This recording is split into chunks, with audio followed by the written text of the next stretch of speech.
celular do Ministério da Saúde, a projeção é começar a imunização por aqui em março de 2021.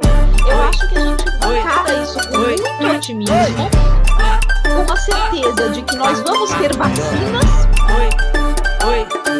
Então nós vamos controlar essa pandemia. Fome e calamidade é o que estamos vivendo. O país tá sofrendo e o nosso povo tá morrendo. Notícias pelo mundo, tá faltando vacina. Presidente babaca falando que é gripezinha.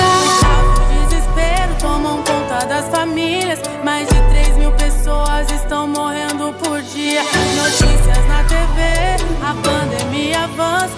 Ciência e medicina trazendo a esperança. Vamos vacinar, vacina, vacina, vacina sim. Deus vai abençoar e o povo voltar a sorrir. Vamos vacinar, vacina, vacina, vacina sim. Deus vai abençoar e o povo voltar a sorrir. Vamos vacinar, vacina, vacina, vacina sim. Deus vai abençoar e o povo voltar a sorrir.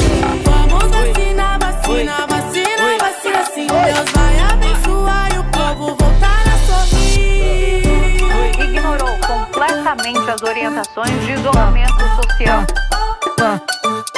Dessas 13 vacinas que estão na fase final, 4 já apresentaram 90% ou mais de eficácia contra o coronavírus. Fome e calamidade é o que estamos vivendo. O país tá sofrendo e o nosso povo tá morrendo. Notícias pelo mundo, tá faltando vacina. Presidente babaca falando que é gripezinha. O caos e o desespero tomam conta das famílias. Mais de 3.000 pessoas estão morrendo por dia. Notícias na TV, a pandemia avança. Ciência e medicina trazendo a esperança.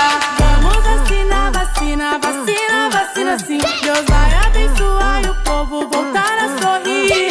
Vamos vacinar, vacina, vacina, vacina sim. Deus vai abençoar e o povo voltar a sorrir. Vamos ajudar, vamos ter consciência. Cuidar dos nossos pais e avós com paciência. Doutores e enfermeiros são os grandes heróis do povo brasileiro.